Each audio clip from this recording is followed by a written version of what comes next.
General आम आदमी में दांतों की क्या क्या परेशानियाँ होती हैं? दांतों की बहुत सारी परेशानियां होती हैं।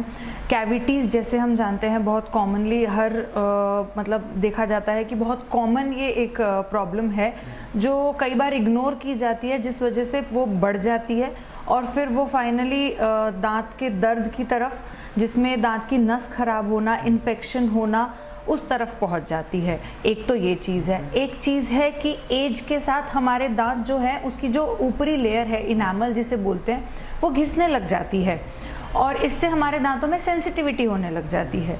इसी प्रकार कुछ और ऐसे फूड स्टफ्स हैं जैसे बहुत ज़्यादा एसिडिक बेवरेजेस, कोल्ड ड्रिंक्स हैं, सोडाज हैं, जो हमारे दांत की ऊपरी लेयर को ख़राब करते हैं, जिससे सेंसिटिविटी बढ़ जाती है।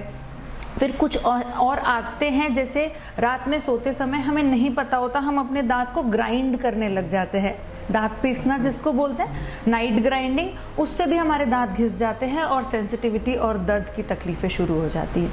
फिर एक दांतों के मसूड़ों से रिलेटेड तकलीफ़ है, जिसमें दांतों में गंदगी जमने के कारण उसमें मसूड़ों में इन्फेक्शन हो जाता है, वहाँ की जो हड्डी है वो गलने लग जाती है, जो पायरिया जिसे कहा जाता है कॉमन लैंग्वेज में, वो होने लगता है और दांतों से खून आना, मुंह से स्मेल आना, ये सारी तकलीफ़ें बढ़ जाती हैं। तो पायरिया अगर किसी को हो जाए तो उसको क्या उपाय करना चाहिए कि जो उसके बदबू जो मुंह से आती है उसका समाधान क्या करना है? इसके लिए सबसे पहले हमें ढूंढना होगा कि इसका कारण क्या है, ये क्यों हो रहा है। इसके कई कारण, एक तो है दांतों में गंदगी जमने की वजह से। अगर वो गंदगी जमने की वजह से सबसे पहले हमें दांतों की सफाई, जो स्केलिंग बोलते हैं, वो करनी ज़रूरी है। कई बार ये हमारे पेट में किसी तकलीफ़ की वजह से भी होता है, अगर हमारा पेट खराब है, एसिडिटी है, उन चीज़ों से भी हो। तो यही है कि पहले हम उसका कॉज ढूंढें और फिर हम उसका इलाज करें। जैसे कोई पेशेंट है उसको कोविड हो गया है, तो उसके क्या भी जो दांतों की कुछ इस तरह की परेशानी आ सकती है, होने की संभावना है? कोविड में स्पेशली दांतों की तो तकलीफ नहीं, बट हमने ये देखा है कि कोविड से रिकवर होने के बाद माउथ अल्सर्स बहुत पेशेंट को हुए हैं। वो क्योंकि इतनी मेडिकेशंस लेते हैं तो माउथ अल्सर की तकलीफ है। दूसरा ड्राइनेस ऑफ माउथ, मतलब मुंह बिल्कुल सूख जाना, उस वजह से डेंटल कैविटीज़ बढ़ रही हैं, ये चीज़ थोड़ी सी देखी गई है। इस तरह के पेशेंट्स को क्या मैसेज देंगे कि वो ट्रीटमेंट लें? ट्रीटमेंट बिल्कुल कुछ एक्चुअली कोविड के टाइम लोगों में ये डर बैठ गया था कि डेंटल ट्रीटमेंट हम करवाएं नहीं करवाएं, ये सेफ़ है या नहीं है। तो मैं यही मैसेज देना चाहूँगी कि डेंटल ट्रीटमेंट बिल्कुल सेफ़ है। आज ऑलमोस्ट सारे डेंटल क्लिनिक्स सारे सेफ्टी प्रिकॉशंस ले रहे हैं जो हमारे डेंटल काउंसिल ऑफ इंडिया ने दिए हैं। पीपी किट पहन के काम किया जा रहा है, एयर प्यूरिफायर्स लगा दिए गए हैं और पेशेंट की एक क्या कहे केयर और डॉक्टर की खुद की केयर, ये दोनों इम्पॉर्टेंट है, इसलिए सारे सेफ्टी प्रिकॉशंस लेके ही काम किया जा रहा है। ब्लैक फंगस का भी कोई मैटर आता है इसका, क्या दांतों के पे कोई फर्क पड़ता है से? दांतों से नहीं, पर हाँ मसूड़ों से और ओरल कैविटी में उसका फ़र्क पड़ता है। मतलब वो इन्फेक्शन जो है वो ओरल कैविटी में सबसे पहले देखा जा सकता है।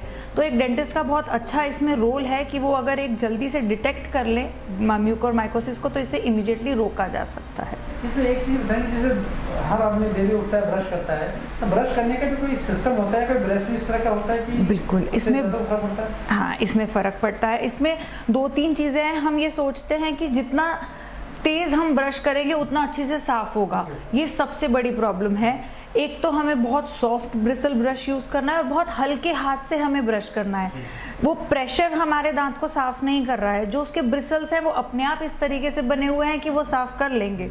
बस हमें 2 मिनट तक हल्के हाथ से सफाई करनी है और एक ब्रशिंग टेक्निक होती है जिसमें आपको ब्रश को ऐसे 45 डिग्री एंगल में रख के आपको ब्रशिंग करनी है। सिंपल। जैसे डायबिटीज या इस तरह की जो पेशेंट होती हैं, हाइपरटेंशन है, इसका कोई दांतों पे भी असर पड़ता है? हाँ, इन चीज़ का, हार्ट डिसीज़ का, ये दोनों एक दूसरे से रिलेटेड है। लाइक अगर आपको हार्ट प्रॉब्लम है तो आपको डेंटल प्रॉब्लम, मतलब मसूड़ों में प्रॉब्लम हो सकती है। अगर आपके मसूड़ों में इन्फेक्शन है, वो इन्फेक्शन आपके हार्ट के प्रॉब्लम को बढ़ा सकता है।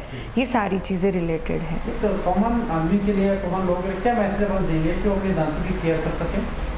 इसमें इम्पॉर्टेंट तो यही है कि 2 बार ब्रश करना है। रात को सोने से पहले ब्रश करना बहुत बहुत ज़्यादा इम्पॉर्टेंट है, क्योंकि हम रात भर जो सो रहे हैं हमारा मुंह बिल्कुल सूखा हुआ है और उस टाइम सबसे ज़्यादा ससेप्टेबल है बैक्टीरियाज को एक्ट करने के लिए।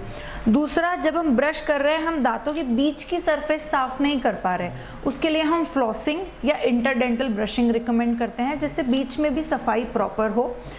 और मैं यही कहूँगी हर 6 महीने में या 1 साल में एक बार आप अपने डेंटिस्ट से विजिट करें।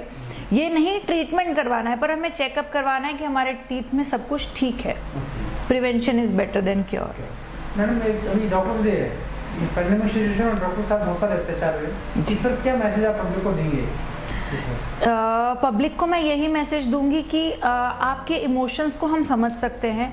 सबके साथ सब कुछ हो रहा है। डॉक्टर्स की भी फैमिलीज में लोगों ने अपने फैमिली मेंबर्स को खोया है, डॉक्टर्स को खोया है। उन्होंने तो कभी ऐसे रिएक्ट नहीं करा जैसे हम एक इमोशनल सिचुएशन में आके रिएक्ट कर जाते हैं। इमोशंस आपके साथ, बट डॉक्टर के हाथ में नहीं होता किसी पेशेंट को बचाना, उनके हाथ में होती है कोशिश करना, जो मुझे लगता है 100% डॉक्टर्स करते हैं अपनी तरफ से जितनी वो कोशिश कर सकते हैं। बट हम भगवान नहीं है या हम वो एक फोर्स नहीं है जो सब कुछ कंट्रोल कर सकते हैं।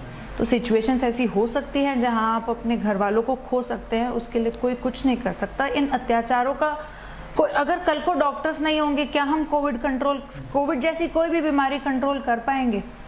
ये चीज़ बहुत ज़रूरी है कि हम उन डॉक्टर्स को रिस्पेक्ट करें। Thank you very much. Bani Park heart and EECP general hospital US, FDA व अमेरिकन हार्ट एसोसिएशन द्वारा अनुमोदित राजस्थान का प्रथम अंतर्राष्ट्रीय मापदंडों के अनुसार हार्ट अटैक के मरीजों का बिना सर्जरी, बिना भर्ती किए EECP द्वारा अत्याधुनिक इलाज।